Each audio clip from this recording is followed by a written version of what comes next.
Welcome back to the Wild Star Film Podcast, the film review podcast on the Towercast Network. By Cinephiles for Cinephiles. My back hurts. Your back hurts. My I bad. want to be honest. Why? Because you're carrying everybody on this bro. podcast? Nah, I We're a little was heavy moving last around night. too much yesterday. Well, you know. I told you to stay still. I get so excited. Oh, good for you. Welcome back, ladies and gentlemen. If you've tuned into the last episode, we are continuing our party series this month on the Watch Out Film Podcast. Where we're covering some of our favorite party films. Can't even think now, of any. that term, I think, has been categorized differently on this podcast. There's the party films that you can throw on at a party and just let it play in the background. That's not quite what we're talking Yeah, no, about. no, love no, those not at all. movies. 2001, Space Odyssey. What I'm the looking at you. Bro, I mean, he's kinda not wrong if you're going to, like, an Andy Stanley Kubrick is Warhol rolling in party his or something. grave right now saying, fuck you guys. However, All That Jazz, another great party movie. Schindler's List for sure. Dear Barbara. However, we're talking about party films that actually have some kind of theme in terms of partying. They have a That's party like in them. They a need party to have. in them, or like They need to revolve the around plot. a party. Sure. Yeah. Now, yeah, man. that being said, we're here to talk about one of my favorites. Before I introduce that film, a couple things we want to do. I want to introduce everybody in the room. Mr. Ricky Rodriguez, fellow writer-director. Rod. Do the Ricky sting. Tan. Ricky Hola. Tan. Been looking for you, Ricky Tan. Been looking for you, Ricky Tan. Let's go, man. Hola. That's what we had last Mr. night. Austin T. Young. Make sure we're wow. sounding good on No the ones and Tyronius twos. today? No, it's Tyronius. Thugosaurus. Thugosaurus Young. I love that I one. love Thugosaurus. Fuck yeah. Good, man. Austin Thugosaurus Young, Thugging it bro. out on the ones and twos, And threes offering and fours. a producing and editing 5, 6, perspective. 7, You know what's funny, Rick? You keep saying that, but I like never talk. What? He's like, oh, he provides the editing and producing Hey, that's your fault, man. perspective, but I'm over here giving you credit, but you know, Yeah, bro. it's kind of funny. Huh? Mr. Jean-Eric Astor offering an acting perspective. Do something for your camera. I'm trying to think of another instead of all right. Which is another one? That's what I'm From a this kind film of specifically. Yeah, what's another Like, like? be a one lot of my cooler if favorites you of did. his is one that I don't think gets enough attention. Where like he's pulling up to the redhead's car and he's like, "You ought to leave the two geeks in the car and roll with us, but we'll worry about that later." Oh, it's so think that's smooth, yeah. funny, man. Mr. Oh, go ahead. No. You got your No, how you guys doing? Mr. Michael Lalo offering a cinematography perspective. I like the line from rocks. Tippy Toes when he's like, "What's up with all these little people?" Tippy toes. Like That's the another Gary McConaughey one. Oldman film. Yeah, with Matthew McConaughey. That's Another right. one, bro. Yeah, Isn't that what he's known No, for? no, Oh. try again. Nope, Try again. Oh Camera's still my on you. no. bro. Hey, We just lost our whole little person Carlos. community. Carlos referenced one of my many quotes, and it made me happy. What? I've done it. He's seen it. How you doing? I like it. That's what a cinematographer tends to say. Oh, I'm your humble film servant, Carlos M. de la Torre. prove it. Offering a writing director Prove perspective. it. Do both. Prove do how bo- do humble you both? are. Yeah. Like Prove writing your and directing. hum- Yeah, do humbality. Like now, like just like Yeah. Prove how humble you are. Just bust out How? some scripts, dude. Prove Just it. Bust out some scripts right now. just toss them. Yeah. Make it rain with some scripts. We're back, ladies and gentlemen. Yes, we are. That was And such a humble intro. I did that. Yeah, I just want to emphasize how humble you are. All right, cool. Thanks. Really good, bud. Depends what day of the week. But it I is. hope you realize that it looks like you're just drinking straight whiskey. I told him that. He's like, let's let him wonder. Yeah, that's what I'm wondering. All right. We're here to talk about one of my favorite films, coming from one of my cinematic heroes, who we have some cool stories about, which is pretty cool. Just leading up to this film, and it just kind of has happened that way. We didn't really plan on what happened as we're talking about this film. Yeah. But we're here to talk about Richard Linklater's Whoa. 1993 Dazed and Confused.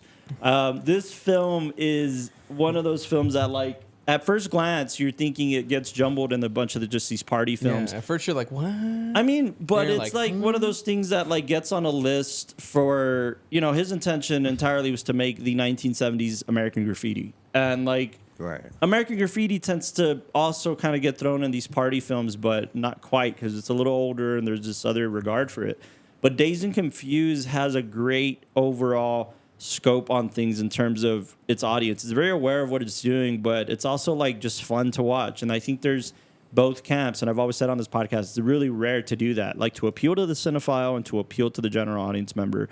to appeal to the person that just wants to have a good time and watch a film. So I think Dazed and Confused does that. Now, before we get into like Absolutely. our ratings and talking about these films, I want to give a quick shout out to my friend Catherine Gonzalez. Woo! She's, Shout out to Catherine. fellow producer and is just running things over at Detour Nice. Productions, which is Beautiful. Richard Linklater's production company. And she was so kind enough. We were in Austin a couple weeks back, and we had a meeting on some stuff. And she was just very gracious, very sweet, and we got to talk at the Detour offices and at the Austin studios backlot and just kind of hang out. And She seems nice. so many stories to talk about when it comes to that. But in the trajectory of all this, I had my criterion, not all of them, but my Linklater criterions. And this is the second time to make it out to Austin for different meetings and different things. And this time she was so sweet to offer to get them signed, and she got them signed. So I brought lucky. my signed Dazed and Confused Criterion Look at that. Collection Edition. So I don't know which camera Wow. I'm pointing at, but At yours. Just at mine, straight this one ahead. here.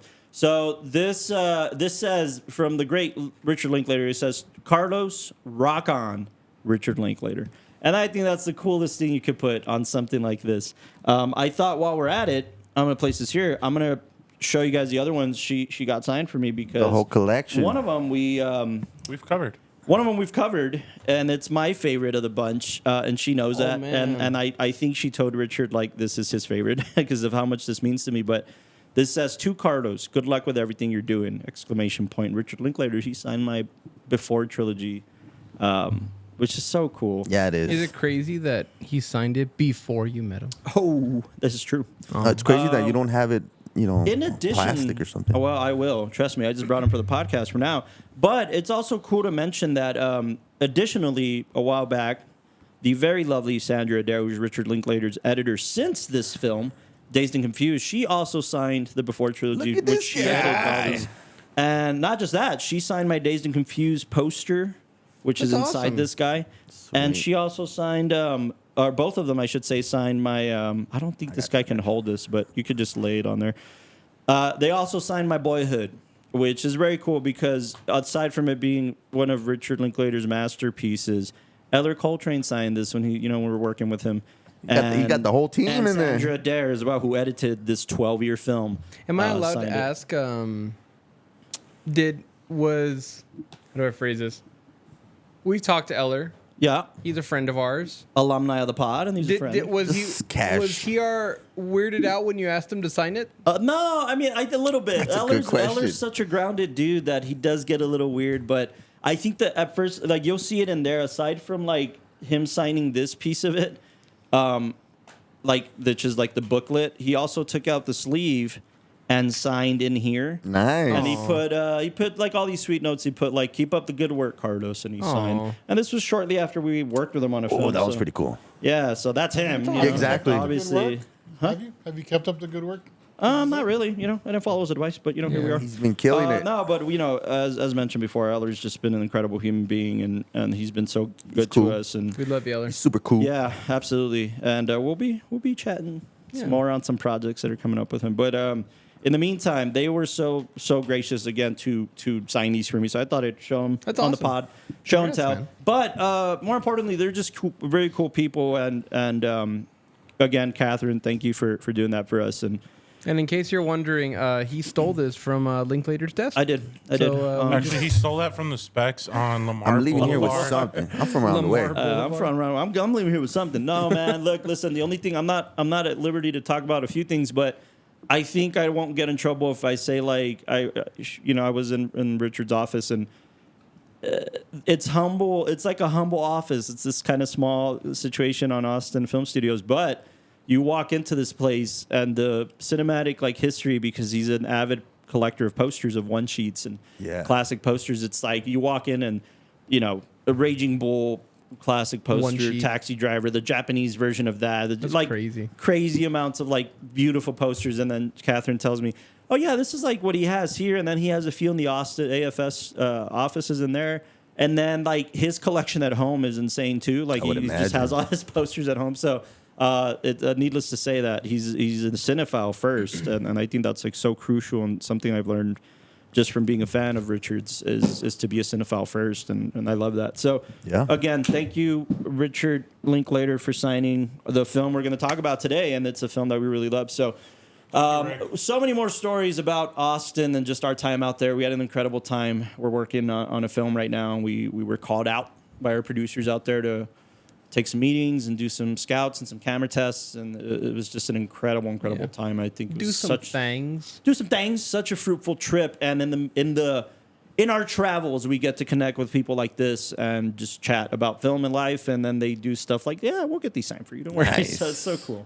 The random. Anyways, we'll talk about that a little more down the line. In the meantime, we're here to talk about Dazed and Confused, and there's no way we're going to have a party-themed month and not talk about Dazed and Confused. It's just such an incredible film, and I think, again, because you hear it in the cinesphere so much, you're kind of like, yeah, I'll get to it, and maybe the marketing is misleading because you think it's just a run-of-the-mill party film, and then That's what I was saying, because I kind of look at it more as the ultimate hangout party. the ultimate hangout, movie. coming of age thing, obviously last Sure. day of high school type deal, and the beginning of high school for a lot of the other characters. And it's just such a very deeply layered film, in my opinion, where we were having this conversation right before we rolled. Of like, you either think this is the quintessential romanticized high school experience, and the people who glorified high school look at themselves in this film, and I think it's kind of the opposite. I think following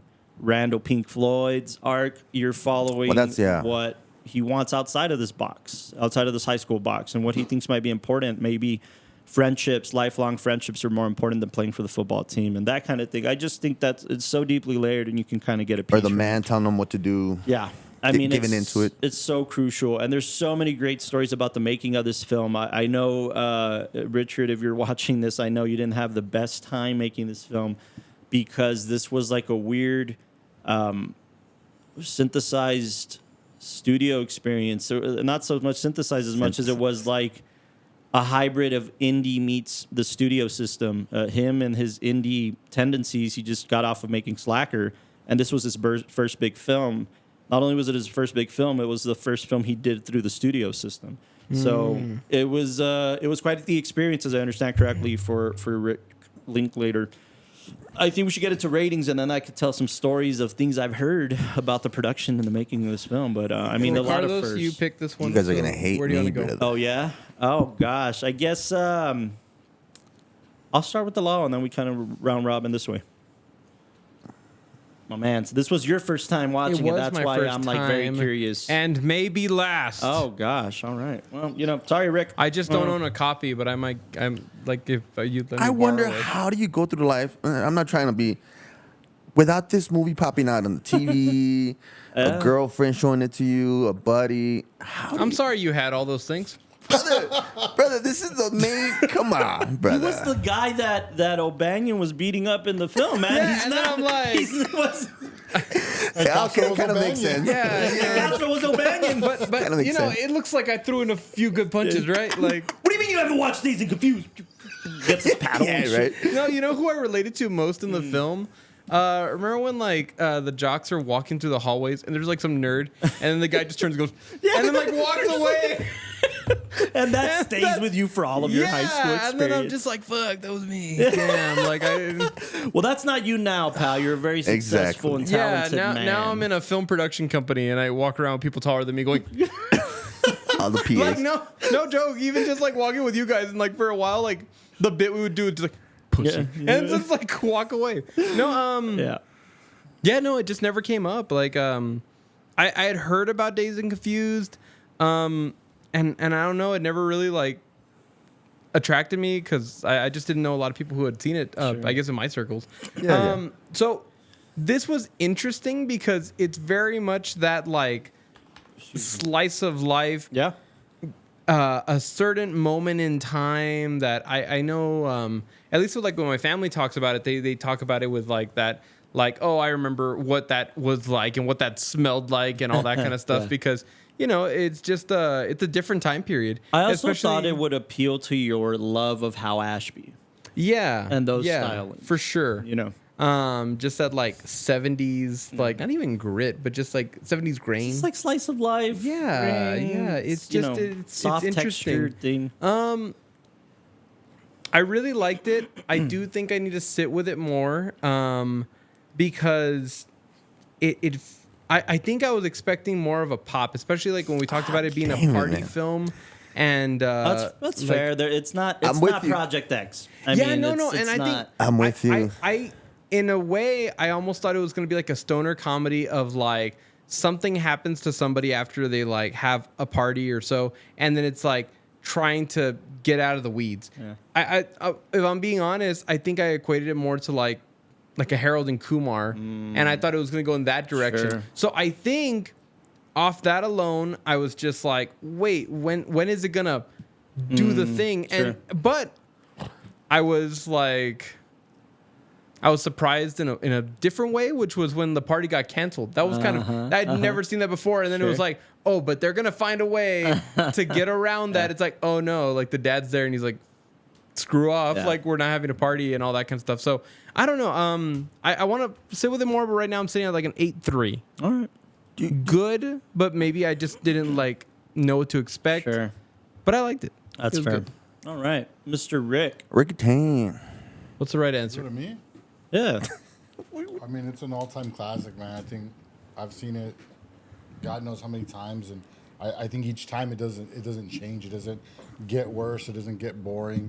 You know the parts are coming up, and you still want to watch it. Sure. I think for me, it's an all-time. It's got to be. For what it sits in cinema, it's got to be. I'm gonna go 9.2. I'm gonna give it a high rating. Fair. I think it just sits well. Yeah, That's good. in the Absolutely. cinematic universe. Fair. All right, Mr. Young. Mr. Golf Pro. I'm not a pro. Give us your rating in par, birdie. I love that. You know, Bogey. I'm sorry I didn't have Say it time really to change. quiet like a golf announcer. No, you look cool. alluding to how you're You look dressed. cool, bro. We're alluding to the fact that you like golf. What do you? Yeah. What's you wrong look with cool. that? Nothing. What am I saying? Bro, You like playing with balls. I like playing with your balls. Oh, Well, that's it now, you just- listen. Sponsored by. it doesn't work like that. What's the rating?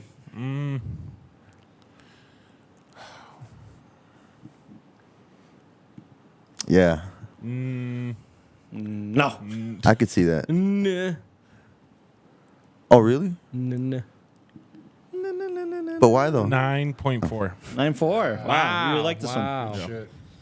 Yeah. Any justification to that? Brief justification to your 9.4? No, I mean, like, Rick kind of just hit it pretty classic. He was like, on par with the course. See, slick over here, bro. I'm going to kick your ass. Hey, that's how Wait, you, wait, hold on. that's how you swing, bro. That's how you swing. I hope I cut that right.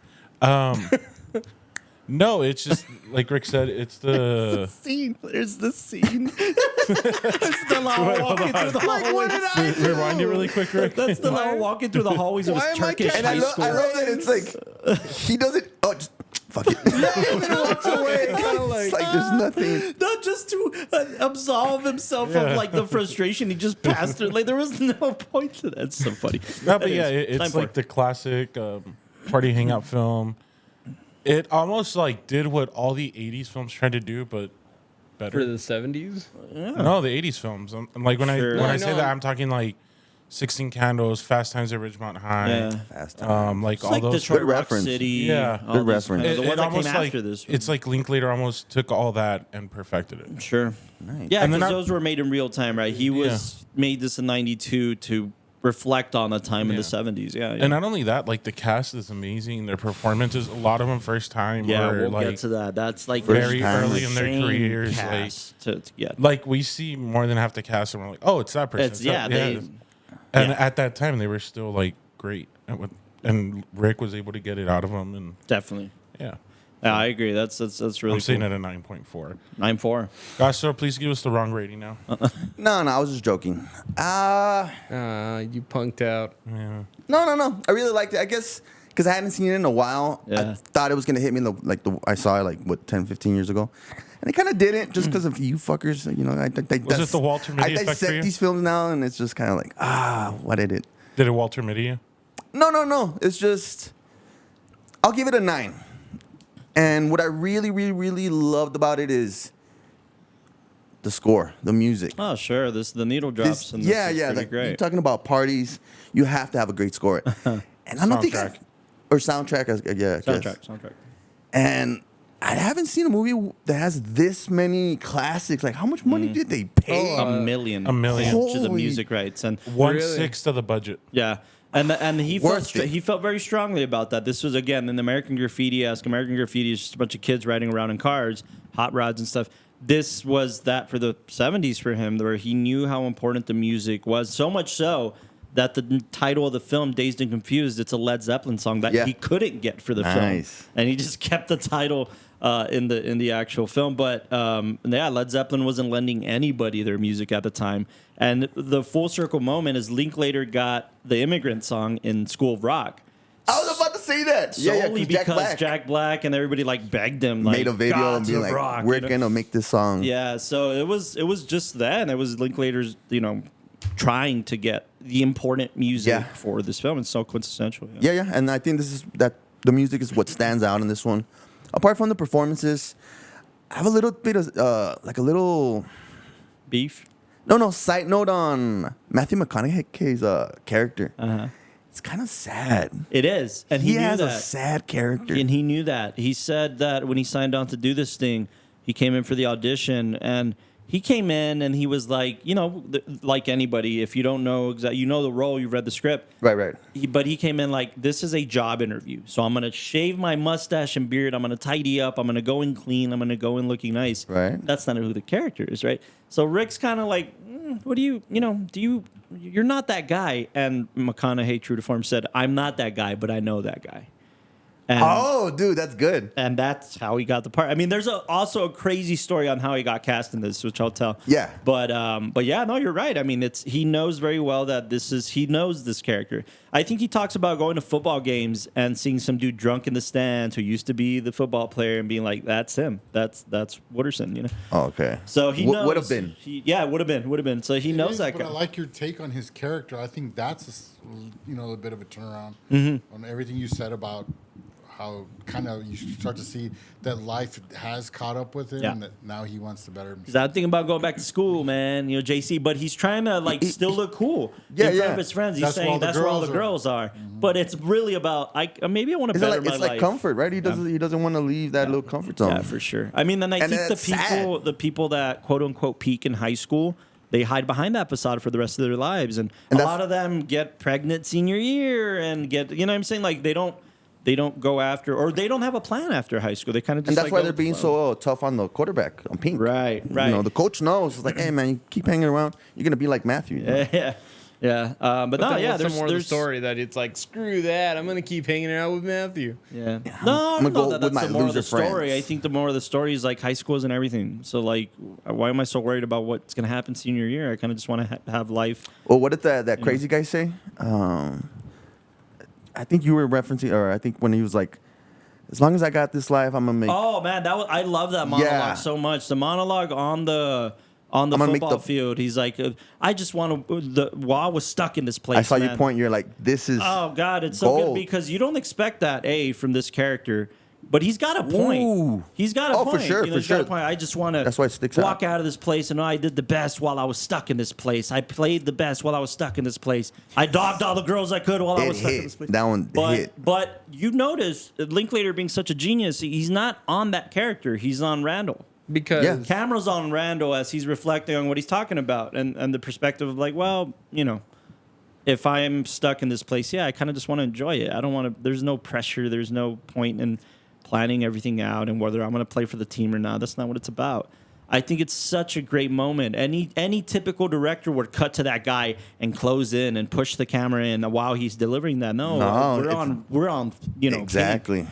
And it's such a great moment, and I dig it so much. I dig Pink's character so much, and I love the juxtaposition of him and Mitch, and how he's kind of like Yes. takes him under his wing, but Mitch is just getting started and thinks this is the coolest thing ever. I like and to say I used to be that senior. yeah, Yeah, I had a couple of freshmen that I kind of like took them under my wing. Yeah, and it's an incredible moment. But yeah, no, that monologue gets me a ton. It gets obviously the classic McConaughey, you just got to keep on living, man. L-I-V-I-N. And the older you get, the more rules are going to make you want to follow and stuff like that. This It's whole a great scene. It's this a whole great scene. wraps the film up in such an incredible bow, and I love it. That's why I think. Did you give a rating yet? Nope. I didn't. Well, we were at 9, right? For you, Castro? Yeah. So what are we around the room? 8-3, 9-1, 9-2. 9-3, 192, something like that. 9-3, I was at 8-3, 9-2, 9-4. 9-4. 9-4, 9. Strong 9. And the right answer? I'm sitting somewhere at a 9. I think 9 only because I love that Richard Rink. That Richard, that Waiter? Rink, the That's why Rink you can waiter. call him Do Rick. it. Don't do it. I like that Rick thinks this way. I think that I relate to him a lot just as a storyteller, and I really align with him. And I think it's because he's a student of the game, and as a student of the game, he's taking kind of an obscure topic that he's lived through. You know, he lived through the 70s. He knew kind of what to pay attention to. But, you know, this man makes films about two people walking around for a night, walking and talking about life. And I think that's like, I'm going to take the structure of a party film, and I'm just going to have a bunch of kids walking around, driving around, talking about life. And that's me. That hits all the notes for a guy who's not particularly crazy about the party film genre. This film really strikes all the chords with me because it's just people going through this kind of existential crisis. And we all know we're in high school and we think it's the most important time of our lives, whether you want to be there or not. I was one of the kids who didn't want to be there. I was kind of like Slater, like, once I get to college, man, that's my time to shine. That was me. I didn't like high school. I hated Except, high let's school. be honest, Slater's not going to college. Well, no, I think he is, man. He's a smart kid. He might be a pothead, but he's a smart kid. And I think he got into some colleges. But I think just for me, high school, that's why I like Pink, because for me, it was just like, dude, prom's not that serious, man. Or like, I quit the football team sophomore year. Like, I didn't play varsity in basketball. I played junior varsity because I didn't want that. And so, like, I didn't like high school, man. I was really looking forward to college. And this film strikes all the chords with me. I'm at a 9 only because there's other Linklater films that I think he just, the foundation of Dazed and Confused is so incredible, and he built on top of that foundation. And that's so admirable for a director, for him to go from like Dazed and Confused to the Before trilogy, or to Boyhood, or to Where'd You Go, Bernadette, or Waking Life is another incredible film that I don't think gets a ton of credit. But I like Rick's trajectory as a storyteller, and I really align with what he's trying to do. So for me, Dazed and Confused, very similar to what you guys are saying. I love revisiting this film. It doesn't get stale for me. It's still extremely fun. It's still very insightful and very... what I like cinema to do is to just pose these questions, and if you don't pay close enough attention, it's not posing the questions. I did like Yeah. what you said earlier, where you were like, this almost feels like the anti-high school coming of age film, or Yeah. anti-party film. For half of the characters, I think it is, whether they want to admit it or not. And we get these little subtle notes of, yeah, I don't really want to be here, but I like this part of it. I like the partying with my friends part of it. And even the teacher, man. I mean, even the teachers don't want to be there. And it's showing that, like, one of the teachers is like, all right, and when you're this summer, don't forget. And by the way, that was Kim Kazan who co-wrote the Before trilogy. Oh, yeah. But she's like, remember that this country was built on... what did she say? Is like guys who slaughtered people because they didn't want to pay their taxes. Rich old white men. And she's like on her soapbox, and it's like, dude, these are high school kids. Like, chill out. But even the teachers have their own kind of agenda and situation, and the coaches are still stuck in the glory days, right? Because the coaches are like, this is their life. They have nothing outside of this football program. Yeah. Even you don't think about Wooderson is like, yeah, dude, the same shit they try to pull with me, man. If it wasn't this list, it was some she other was 180 bullshit. pounds in my Yeah, day, she was 195 in my day. but and she still drove the Mack truck. Yeah. So, like, I think that's so cool. I think it shows you all the different facets of, like, even the teachers have their way of dealing with being stuck in this place. And I think it's a metaphor for life. And I really do dig that. I think on the surface it's a party high school film, but if you dig a little deeper, it's not about that. It's about doing the best while you're stuck in this place. And if some people like are very well aware that this is their peak, you know, I think like the Parker Posey character, she knows that high school's her moment, and she can dog on these girls because she's a senior. I was about to ask, how do the what do you call it? What do you think what's the word? The moral, or the The goal, No, I guess intention. I guess how they depicted the women culture in high school. That's a big part of it too, right? The cheerleader effect, right? And I think at the time there's I think it's pretty universal, right? I think it's still very relevant today, like the popular girls in school and how they treat the younger girls and what the traditions are, and like we're gonna pour ketchup all over you and you're gonna get on Also, your knees. do you notice how like every older character, the second a younger character is getting Yeah. anything positive, Yeah. that's when they want to like pick on them. Yeah. Where it's kind of like, nah, you don't get to have the cool moment like your freshman Not year. yet, yeah. Yeah, And you like, know why? Because when I was a freshman, I didn't get to have my cool moment, and yeah, that's the tradition. and that's what the whole thing felt like. Yeah. It just felt like this freshman girl's obviously hitting it off with like the senior, and Tony. like things are going well. Tony actually cares, and they're hitting it off, and it's like, wait a minute, why are you like, like she even says like, hey, hot stuff, like let me remind you where your place is, like, yeah, lay on the floor or and whatever. she's just drunk off her ass. Yeah. and you know that again. You know that this girl's just gonna peak here. This character's gonna peak here, and there's like a sense of the other cheerleaders, like for instance, Mitch Kramer's sister, who's like, she's gonna do well in life. Like you know that she's not stuck on the cheerleading bit. She's gonna move on and do some other shit. She told her mom not to get, Yeah, the third. She was trying to be good with the guys, With not the to brother. go, but that went south. But- Backfired. yeah, but with the mom was pretty cool. But I think that the depiction of that. Listen, I was no girl in high school. I don't know for sure. That's what I'm saying. Like, but what's I the think social I think commentary on that? Pretty fair. I think it's a pretty fair depiction of how crude Mean Girls, like the film Mean Girls, can be in high school, and how crude. Because again, they. I think wish Meg this was is here the because I most- don't know anything about that. I think this is the I most feel like important. she'd relate to it. Yeah. I feel like it doesn't matter what gender you are. I feel like everybody has their own form of like hazing and their own form of like, we need to like embarrass you, because with guys I think it's a lot more physical, but with the girls I think it's just like, how do we embarrass you or make you feel bad? And Yeah, that like exists. And you want to hang out with the cool hot girl, Yeah, in school. and For sure. and I think everybody, and it's funny, they're all in high school, but you got to go through these challenges to just hang out with them. Yeah. And it's kind of like, dude, you're gonna like, now reflecting back, it's like that was just some dude from high school. Yeah, like exactly. it didn't matter. Like Yeah. even But the you just whole- want to be seen. Yeah. And I think that's the whole point. I think not just another. I think every character in this film. I think high Yes. schoolers and middle schoolers are such pick-me's. They just want to be the cool Yeah. kid in the Yeah. room. I think, and Or noticed, I guess. Yeah. you really see that. I feel like it's funny. I was on set the other day, and I was with people that were in my demographic and people that were younger than us, and they were like, "Oh man, you really see the difference, because the younger you are, the more rambunctious you are, the more like references you'll say and all that. But it's just because you're trying to be seen and understood and like And- recognized. And then as you get older, there's a sense of like, I know who I am. Yeah. If you get it, that's amazing. Then we can hang out. If you don't get it, Look at Oh, look, yeah. I'll see you later. Oh, look yeah. at Mitch Kramer's character. Yeah. Mitch's character is so interesting to me because I kind of was that kid. You know what I mean? I was the kid who like tried to act more mature than he was and tried to fit in with the older kids.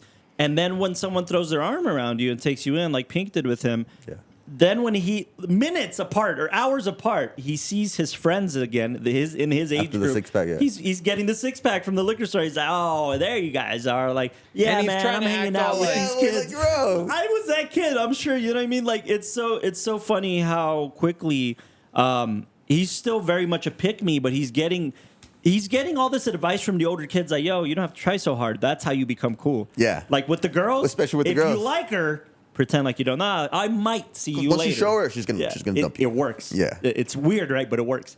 And that's so cool, man. I think Mitch's character is kind of that depiction of coming into his own, and he knows that if he comes into his own freshman year, he's gonna have an easier time in high school. He's The gonna have a next three. better time. Yeah.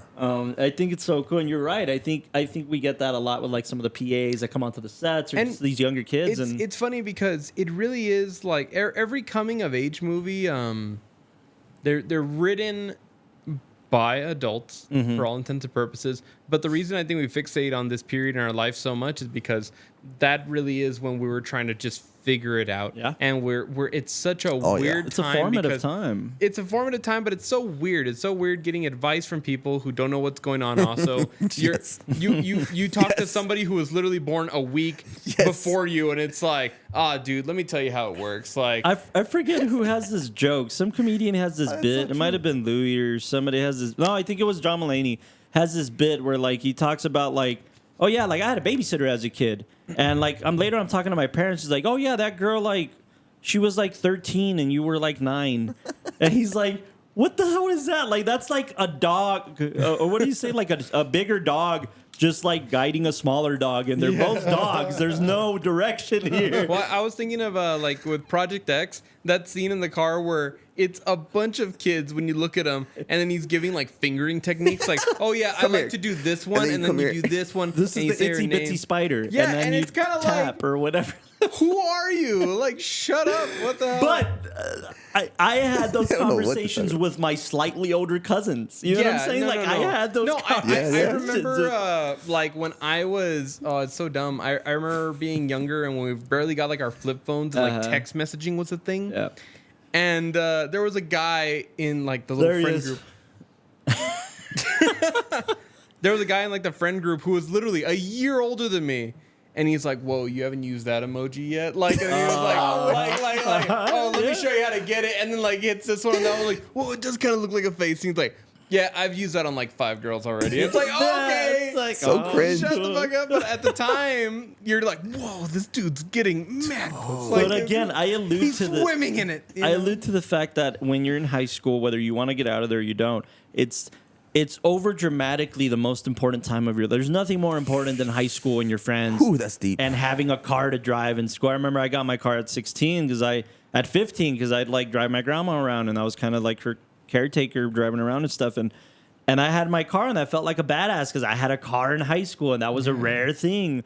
And you know, it was very much that. And if you're hanging out with the older kids or you're in the cool crowds, famously, hilariously, my wife was like 3 years ahead of me in high school, and I knew her as part of the popular kids. You know what I'm saying? Oh, really? Yeah, yeah. Like she was a popular girl. She hung out with the cool kids. And, You almost said something else. She was a oh no, popular. No. She was a popular girl. She went to all the cool parties and dances and whatever. Sandra, and damn, she was Sandra. like she was in track and in basketball. Like she did the thing. Nice.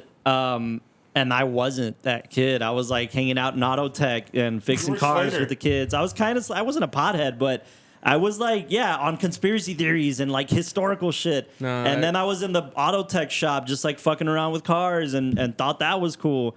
And I hated the jocks and I hated the popular kids and I just didn't jive with that crowd. But there's that. Now Sandra and I talk about high school like what a fucking ridiculous thing. There's something very special about this movie that also, when you watch it, I think from all of our perspectives, we can each throw ourselves in one of those situations. Absolutely. Even though it's talking about 76, which is like decades quite away literally from us. 50 4 to years ago. 50 years ago. Quite literally 50 years ago this year. But we could all like connect to that one moment. Yeah. And I was getting mad when they were getting bullied. I'm like, I never got bullied, but if I did, I would swing. But I know.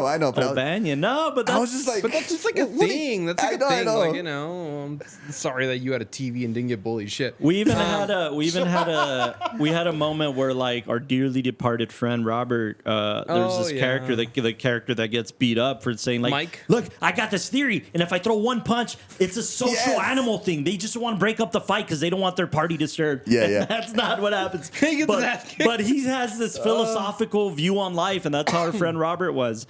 He would just have this long theories on like I was reading this book on philosophy and this that, and then like that doesn't really work out for you, kid. Like you're gonna get punched out. And then you got So his ass who would kicked. Castro be?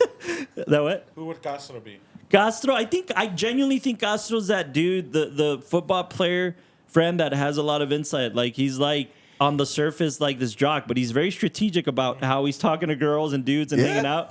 I think that's Castro. I think Castro's like, nah, I'm cool, dude. I can hang with the cool kids, but he's like, yo, if I do this with the cool kids, I'm gonna look like an asshole, so I'm not gonna do that. Oh, man. Like I'll take it. That's fair.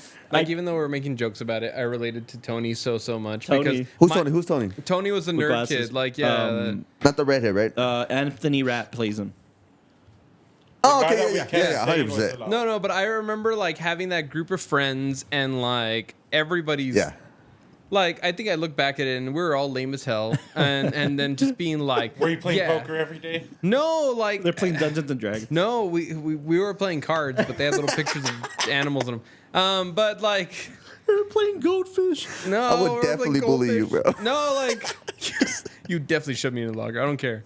Like even though I don't support bullying. Yeah, exactly. No, but I remember like just those conversations. You're sitting in somebody else's car and you're just like, God, think of like how inferior they are, and you know, like They're we're- apes. Yeah, And they're they're- apes and barbaric, and it's like. Hey, you did still you wanna get go to the invited party? to the party? It's like, nah, man, but like I wouldn't want to go out of principle.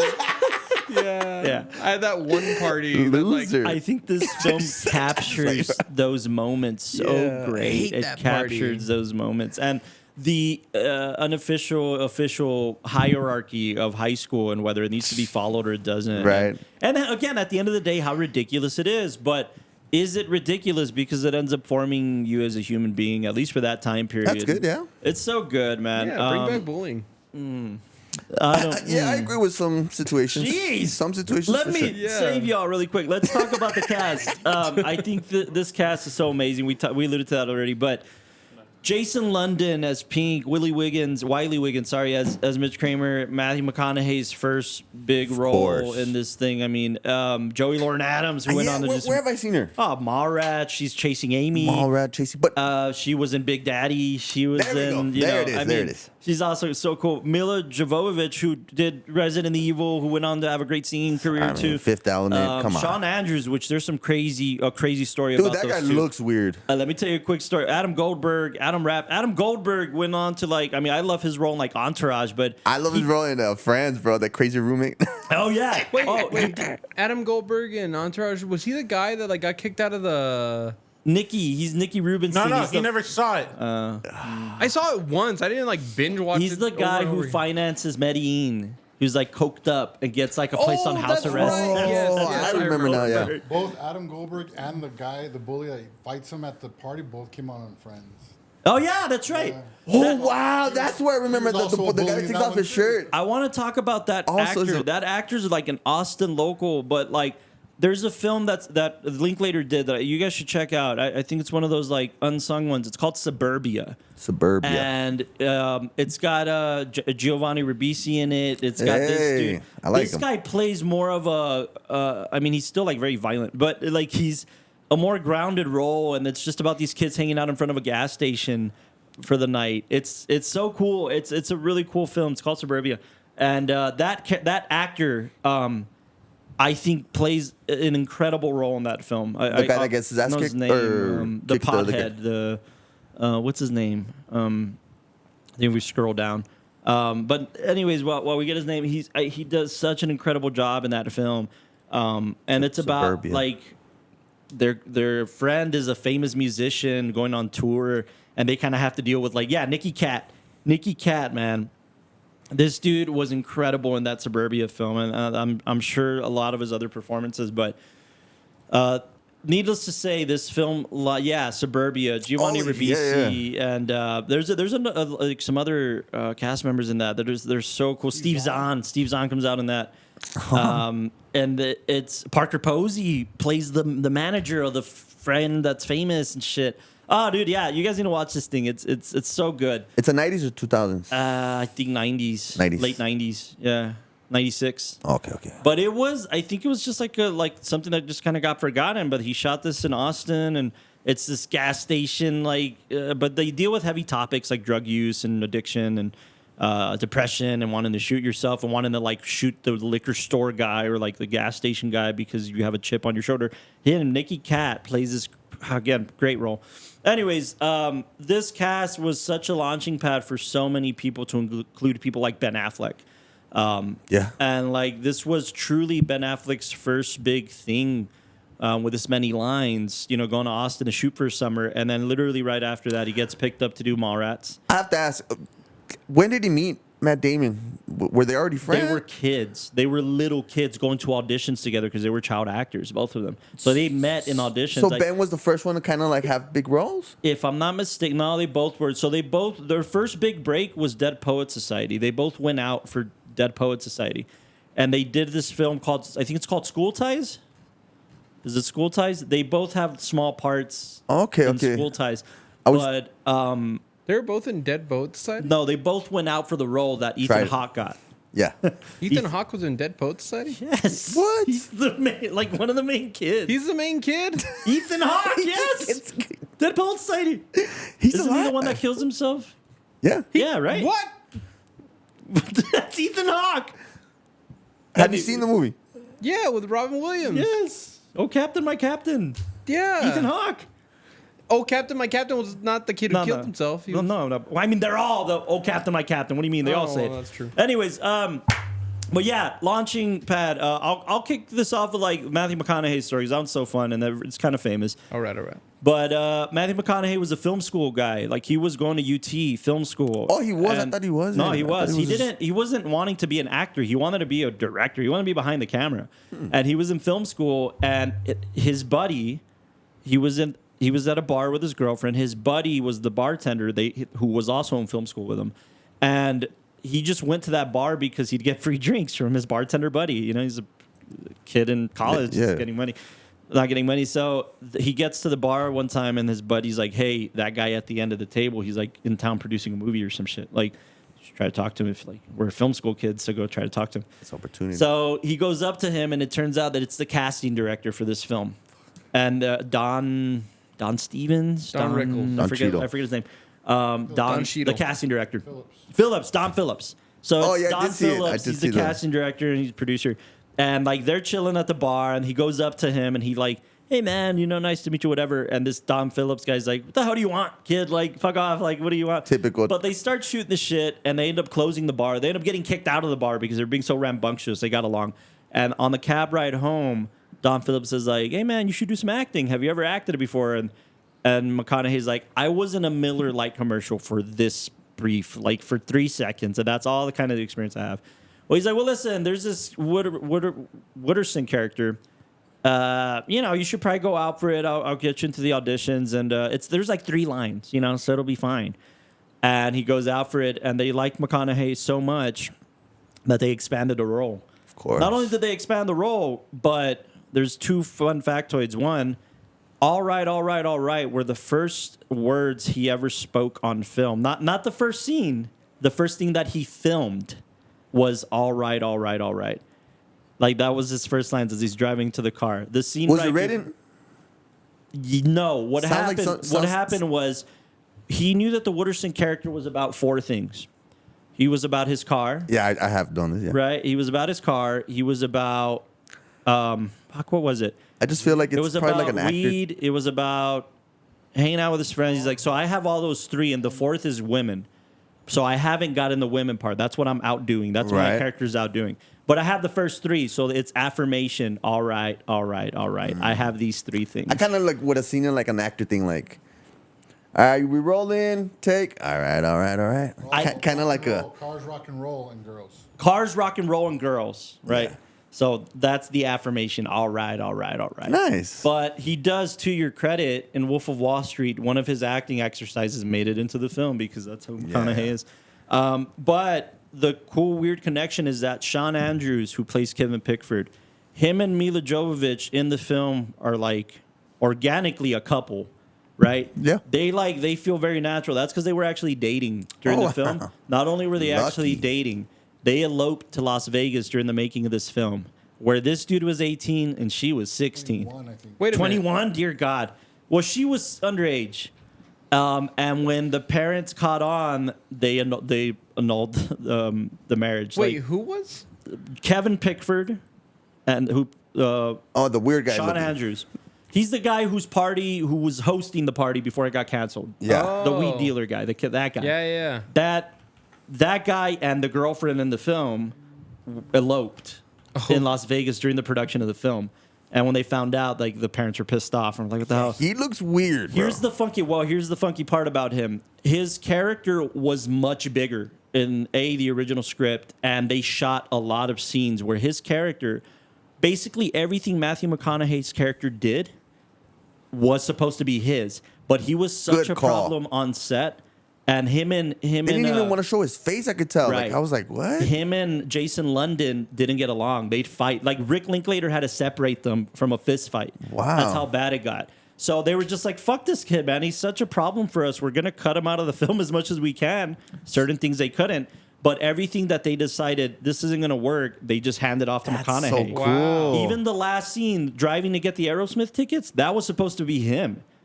Like, he lost out on the big moment of the film. It was supposed What to be happened to him in the peak. movie?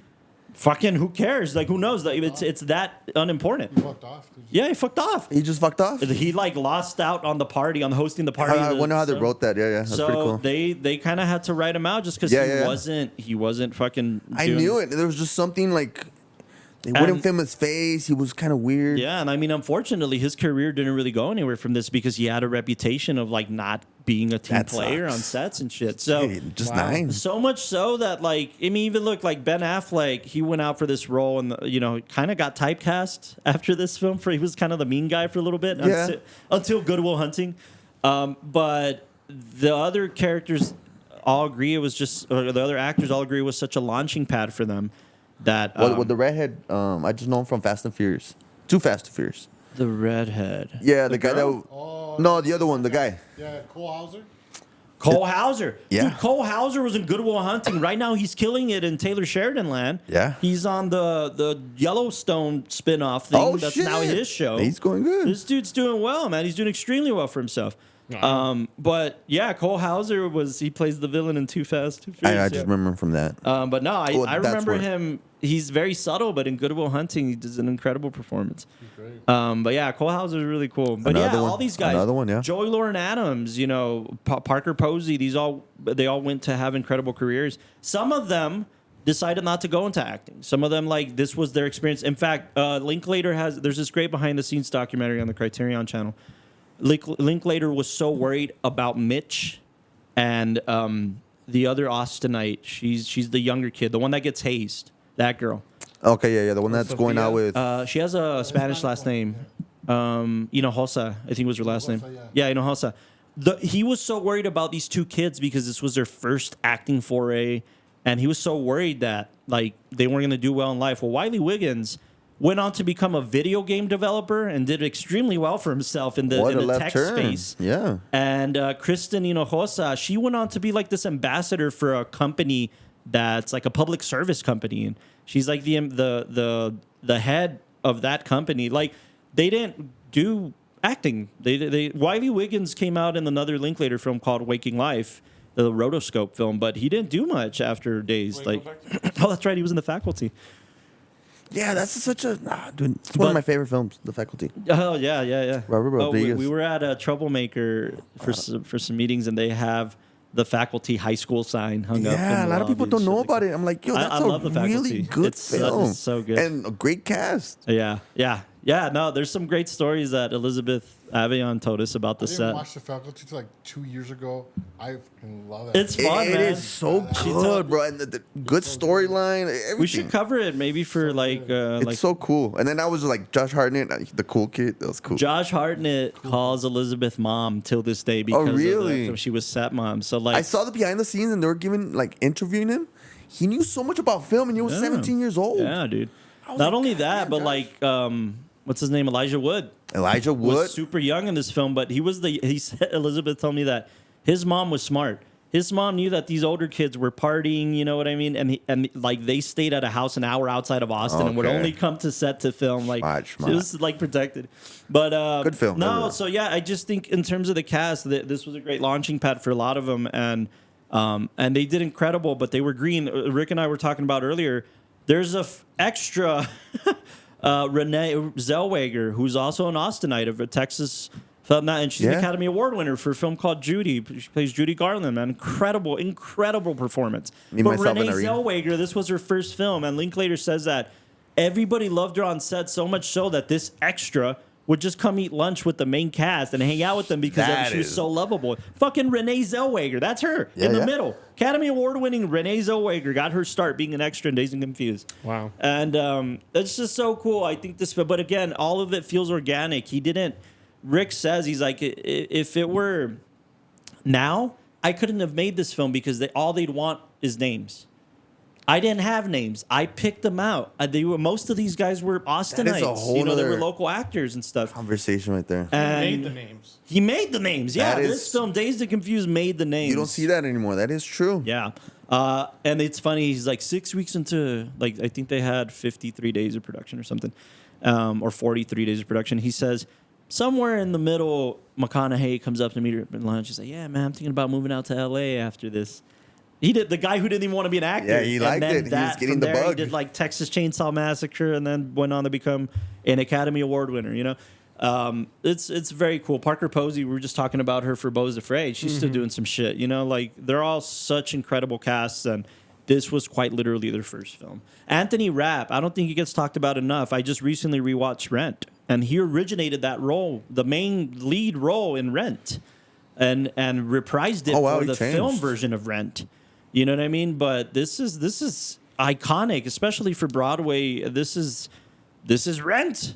Chris Columbus directed this thing, but he originated that role on Broadway. He became an extremely successful Broadway actor, Anthony Rapp. Tony in this film. I mean, all of these guys went on to do some good shit. Not to mention Joey Lauren Adams and everybody. Jason London is the one that got me by surprise. He didn't end up doing a ton in terms of like major film roles, but I love his performance in Dazed and Confused. I think he's such a collected actor, and he kind of caught me by surprise. But the question that Lal likes to pose for the cast to your mans over there.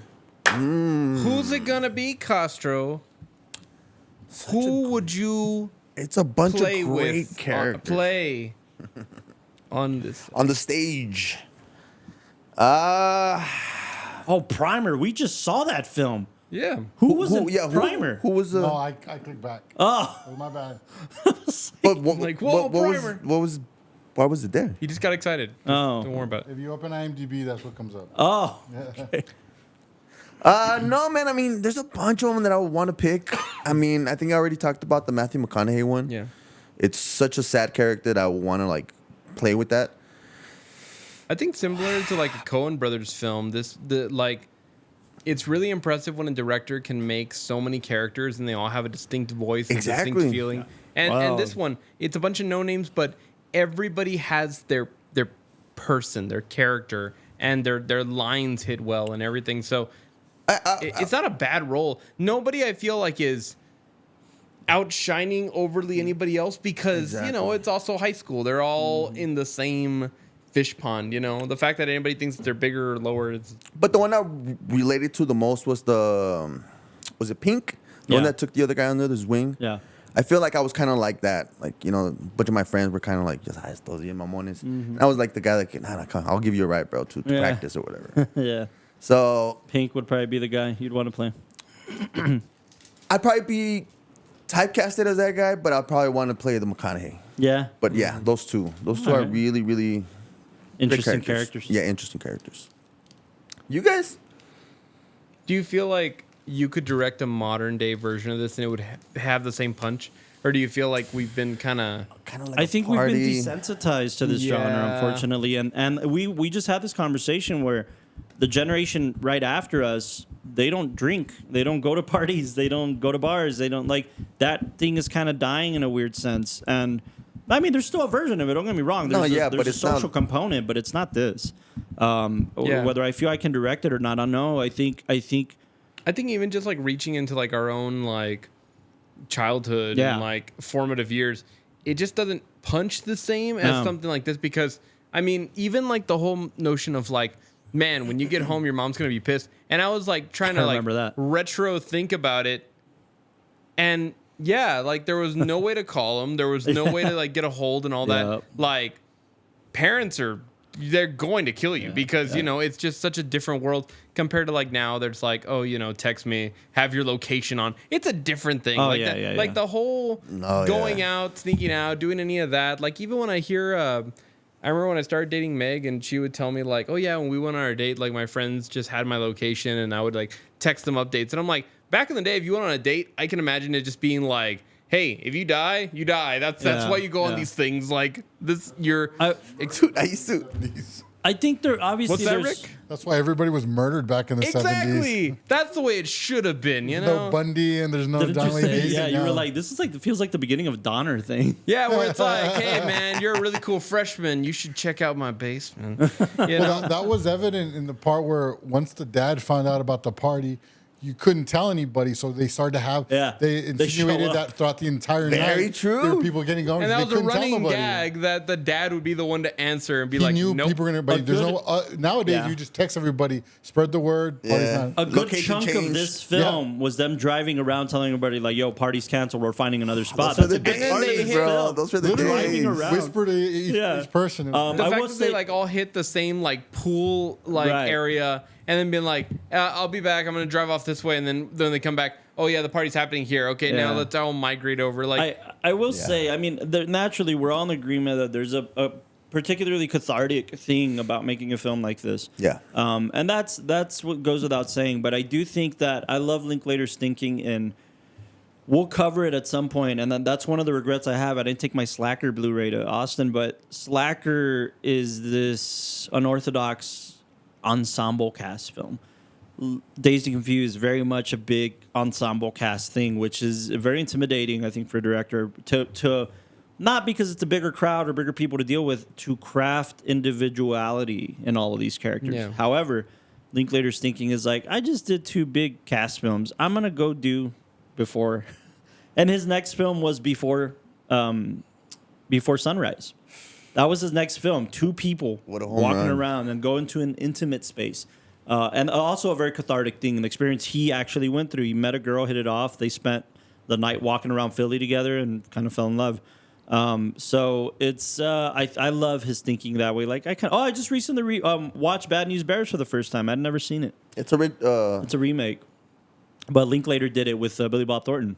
yeah. I hadn't How do you know seen this it. was That was Richard good. Linklater? That was Linklater, yeah. Oh, wow. That was so fun. But yeah, Oh, wow. This is I love his thinking in this this. is not his style. I don't think. No. Not at all. No, so like I like that Linklater's very versatile in his Yeah. filmmaking. But he always does what he wants to do, and that's so cool. Even if he has to wait a while. I mean, Dazed and Confused he tells these great stories of like, I was so new that Slacker got international distribution, and it got some attention, but that got me a meeting to pitch. My next idea was just like, I want to do my 1970s American Graffiti. And he says that he was so green that when they flew him out to LA to pitch the idea, and they went out to lunch. He had a lunch with his producer before they went into the studio meeting. And he's like, yeah, I'm excited to hear your pitch, man. Like, your pitch. And he's like, I kept hearing the word pitch. And I'm like, what the fuck am I supposed to do? Like, he's like, I just got into the meeting, started talking about the characters and what I think this thing should be. I didn't know He brought a I was baseball supposed or to some shit. craft. Yeah, like, I had to craft some pitch. He was so green. And for this to be his big studio moment to prove himself is pretty incredible. And then, true to form, I always say that filmmakers should not totally knock off. I know how artistic we get and like, nah, man, I'm not going to work for the man in the studio system and I'm not going to make the big movie and sell out. But I think in a lot of cases, if you're given that opportunity, if you do enough of them, they'll leave you alone. And I think Linklater did that. I'll sell out immediately, bro. Like, I think by doing Dazed and Confused, and by the way, Dazed and Confused was a flop. Like, Dazed and Confused wasn't as successful as they thought it was going to be. The the distributor didn't get behind it, and they didn't promote it, so it failed. Damn. And what saved it was home media, VHS tapes, and it saved a home lot. media Yeah, a was lot of- like a lot they of movies passed were this saved by film around. And it now has an incredible cult following because of home media. But this film did not succeed in the box office. So I don't think it was till School of Rock where he made this big successful thing that then Linklater could do whatever he wants. And then he does. He has. But after so many years, I mean, Yeah. But he got this experience on the set, man. I saw this behind the scenes documentary of his producer, and he says that his producer, they tell stories that they almost came to blows on the set because one of the producer always thought the only reason this film has an R rating is because of language and drug use, I guess. But language, there's no gratuitous nudity. There's no fun party. We're gonna crash this house. no, and I kept expecting that. I Yeah. kept expecting like round the corner somebody's gonna get laid. Really? And then it's just gonna be like, like they could have that, but no, it was like a bunch of people teasing that they're gonna get the girl, and then it's like the most they get is a kiss, and it's like Ben Affleck Yeah, tells like- this great I feel story you. where like he was the one that like was like Rick was encouraging him like, hey, be the asshole, like really be a dick. He definitely nailed and it. when he's cursing, he's saying like, you cock sucking little shit, and the producer would meet Ben in the lobby of the hotel when they're wrapped and be like, hey man, you can't fucking say cocksucker. You can't say cocksucker. And then he'd come to work the next day and try to be a good boy. And Rick's like, what the fuck are you doing? He's like, I didn't know I had a co-director on this shit. You say cocksucker and you fucking do whatever. And then when they were fighting, like, this is just an example. He's like, when they're fighting, he says like, I didn't know, like, cocksucker's worse than fuck. And then Rick's like, I thought fuck was the first one. What do you mean? Like, cocksucker's just they have to cocksucker. debate like which is the worst bad word. It's funny. But there was those conversations because of its commercial, but like how commercial will this film be for the Yeah. studio? And it wasn't. It wasn't really intended to be that. He just wanted to tell this coming of age, kids riding around in cars, listening to music and smoking and weed. I mean, honestly, you know? like even though it has a higher rating on it, if they had like dampened it a little bit, it wouldn't have felt as authentic. No. And we've seen plenty of those films where it's just like you Yeah. look at them and then they end up being Disney Channel movies because that high school Yes. experience is very padded and like nice and all that. But this one feels like, oh yeah, I was there. I remember being in that field and getting in trouble with my buddies A and bit all that more kind universal, yeah. of stuff. Yeah. Dazed and Confused, I'll go up ladies and gentlemen. You You're will? gonna go up. Sweet. Where you at? 8. Where You the were at fuck? 8.3. What the fuck? Oh, Jeez. All right, I guess 8.5. 8.5. 8.5. 8.5. All right. All right. All right. Next week, Papa? Beer Fest. We're gonna talk It's about finally Beer Fest. happening. Beer Fest is gonna be I our still next remember party the day I film. watched that film. Yeah, it's a fun one. Go watch Dazed and Confused if you haven't Yeah. already. But it's such Like an this incredible guy film. did. Yeah, drink, get high, and then next week Get we're drunk. gonna do a 12-pack each, and then do the podcast. Dude, Barber. we should Imagine. find the Dazed boots. Oh my gosh, that'd be funny. I could I'm get 'em. sure we. All right, there you go. We'll talk after the podcast. Next week, ladies and gentlemen, we'll do Beer Fest, and then we're gonna close out the party film series with Wedding Crashers. That should be Oh, fun. yeah. Ooh, Never you seen it. motorboating son of a Another bitch. one you've never seen. So, let us know what you think about Dazed and Confused. That Let was us know fun. your favorite moments in this film. And again, Richard Linklater and Sandra Adair, thank you guys for making such an incredible film. We applaud this thing. It's so beautiful. Absolutely. Thank you guys for tuning in. Let us know what your favorite party film is. And we'll catch you next week for Beer Fest. Thank you for tuning into the Watchtower Film Podcast. Good night, ladies and gentlemen. Good night, everybody.